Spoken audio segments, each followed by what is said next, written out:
Hello everyone, welcome to my YouTube channel. तो आज हम सीखेंगे हल्के बिंदु और हल्के डैश से लिखे जाने वाले स्वर।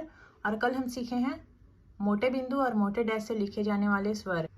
तो ये देखिए, ये मोटे बिंदु और मोटे डैश से लिखे जाने वाले स्वर हम सीख चुके हैं।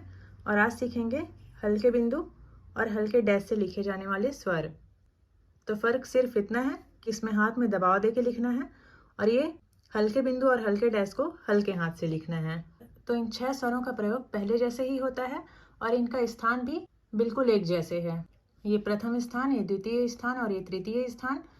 और ये प्रथम स्थान वाले डैश, ये द्वितीय स्थान वाले डैश और ये तृतीय स्थान वाले डैश। बस फर्क इतना है कि ये हल्के बिंदु और हल्के डैश हैं और वो मोटे बिंदु और मोटे डैश थे। और यहाँ ए के बदले ए अ ई है और आ ओ ऊ के बदले आई या आई ऊ है, छोटी ऊ। तो बिल्कुल उन 6 स्वरों के जैसे सेम ये भी है। देखिए, जैसे कि ये है प व्यंजन, तो प व्यंजन ऊपर से नीचे आने वाला व्यंजन है। तो व्यंजन के बाद का ये प्रथम स्थान हो जाएगा, व्यंजन के बाद का ये दूसरा स्थान हो जाएगा और व्यंजन के बाद का ये तीसरा स्थान हो जाएगा। ठीक उसी प्रकार प व्यंजन के पहले का ये पहला स्थान हो जाएगा, ये दूसरा स्थान हो जाएगा और ये तीसरा स्थान हो जाएगा। ये देखिए, ये पहले और ये बाद। तो अगर व्यंजन के पहले स्वर आएगा तो स्वर को पहले पढ़ा जाएगा और अगर व्यंजन के बाद में स्वर आएगा तो व्यंजन के बाद में स्वर पढ़ा जाएगा। जैसे कि ये है ट, तो ये ऊपर से नीचे आने वाला व्यंजन है। तो देखिए, अगर ट व्यंजन के पहले प्रथम स्थान पर हल्का बिंदु लगा देंगे तो क्या हो जाएगा? ए ट। और अगर ट व्यंजन के पहले दूसरे स्थान पर हल्का बिंदु लगा देंगे तो क्या हो जाएगा? अ ट। और अगर ट व्यंजन के पहले अंतिम स्थान में हल्का बिंदु लगा देंगे तो क्या हो जाएगा? छोटी ई और ट। ठीक उसी प्रकार ट व्यंजन के बाद में अगर प्रथम स्थान पर हल्का बिंदु लगाएंगे तो क्या हो जाएगा? टे। और अगर ट व्यंजन के बाद में दूसरे स्थान पर हल्का बिंदु लगाएंगे तो क्या हो जाएगा? ट। और अगर ट व्यंजन के तीसरे स्थान पर हल्का बिंदु लगाएंगे तो क्या हो जाएगा? टी। तो छोटी रहेगी इसमें। जैसे कि ये है क व्यंजन। तो देखिए, क व्यंजन के बाद का ये प्रथम स्थान है, क व्यंजन के बाद का ये मध्य का दूसरा स्थान है और क व्यंजन के बाद का ये तीसरा स्थान है, आखिरी का। और ठीक उसी प्रकार क व्यंजन के पहले का ये पहला स्थान है, बीच का ये दूसरा स्थान है और ये तीसरा स्थान है। तो ये पहले है व्यंजन के और ये व्यंजन के बाद का स्थान है। तो देखिए, क व्यंजन हम बनाए। अब क व्यंजन के बाद में अगर प्रथम स्थान पर हल्का डैश लगा देंगे तो ये क्या हो जाएगा? का ई। और क व्यंजन के बाद में अगर दूसरे स्थान पर हम हल्का डैश लगा देंगे तो ये क्या हो जाएगा? कम। और क व्यंजन के बाद में अगर तीसरे स्थान पे हम हल्का डैश लगा देंगे तो क्या हो जाएगा? क और छोटा ऊ। ठीक उसी प्रकार ये क व्यंजन के पहले अगर हम हल्का डैश लगाएंगे तो क्या हो जाएगा? आ ई क। और क व्यंजन के पहले अगर हम दूसरे स्थान पर हल्का डैश लगा देंगे तो क्या हो जाएगा? अंक। तो ये हो गया अंक। और अगर क व्यंजन के पहले तीसरे स्थान पर अगर हम हल्का डैश लगाएंगे तो ये क्या हो जाएगा? छोटा ऊ और क। अब नीचे से ऊपर जाने वाले शब्द को देखिए, जैसे कि ये है र, तो ये नीचे से ऊपर की ओर बन रहा है। तो ये इसका प्रथम स्थान हो जाएगा व्यंजन के बाद में और ये इसका दूसरा स्थान हो जाएगा और ये इसका तीसरा स्थान हो जाएगा। ठीक उसी प्रकार र व्यंजन के पहले का ये प्रथम स्थान हो गया, ये द्वितीय स्थान हो गया और ये तृतीय स्थान हो गया। अब देखिए, ये र व्यंजन बना। अब र व्यंजन के पहले अगर हम हल्का बिंदु लगाएंगे तो ये क्या बन जाएगा? अ र।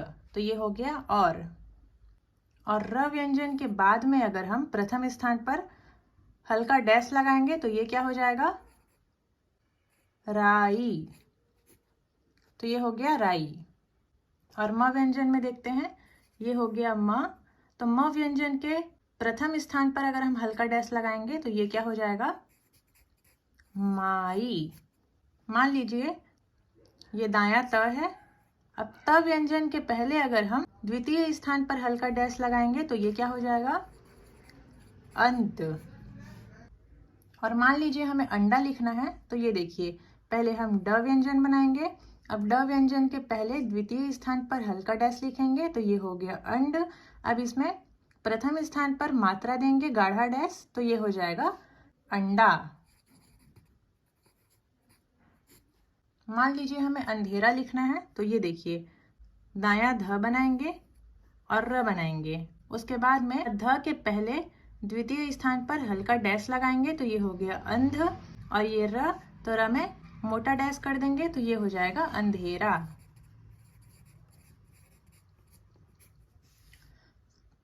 तो समझ गए होंगे आप। तो बस आपको इसका प्रैक्टिस करना है, ये बुक में भी दिया हुआ है और आपको खुद से सोच के इसका अभ्यास करना है। तो ऐसा ऐसा शब्द अपने दिमाग में बनाते रहिएगा और इसका अभ्यास कीजिएगा। तो ये तो हुए अनुस्वार के शब्द। अब मान लीजिए हमें अनुनासिक शब्द लिखना है। अनुनासिक शब्द चंद्र बिंदु, तो कैसे करेंगे, जैसे कि हमें लिखना है आँच, तो ये हो गया च व्यंजन। अब च व्यंजन के पहले हम प्रथम स्थान पर मोटा डैश बना देंगे तो ये हो गया आज। अब चंद्र बिंदु के लिए यहाँ पे हम छोटा सा गोल बनाएंगे, एकदम छोटा सा, देखिए। तो बिंदी नहीं बनाना है, ऐसे हल्का सा छोटा सा डैश बनाना है, जैसे कि ये च है, या फिर आप पहले बिंदी बना लो, उसके बाद में मोटा डैश कर लो, तो ये हो गया आँच। जैसे कि आंत लिखना है तो इसके लिए हम बायां त बनाएंगे और प्रथम स्थान पर मोटा डैश लगाएंगे और ऊपर में छोटा सा गोल बनाएंगे, तो ये हो गया आंत। तो 90 डिग्री का गैप होना चाहिए व्यंजन और मात्रा के बीच में। जैसे कि कांप लिखना है तो ये क व्यंजन है, फिर है प, तो क के लिए हम यहाँ पे मोटा डैश बनाए और यहाँ पे उसके आमने या सामने छोटा सा गोल बना देंगे, तो ये हो जाएगा कांप। तो अगर कुछ भी समझ में नहीं आ रहा होगा तो कमेंट करके पूछ सकते हैं। तो देखिए, इसको याद करने के लिए एक सूत्र है।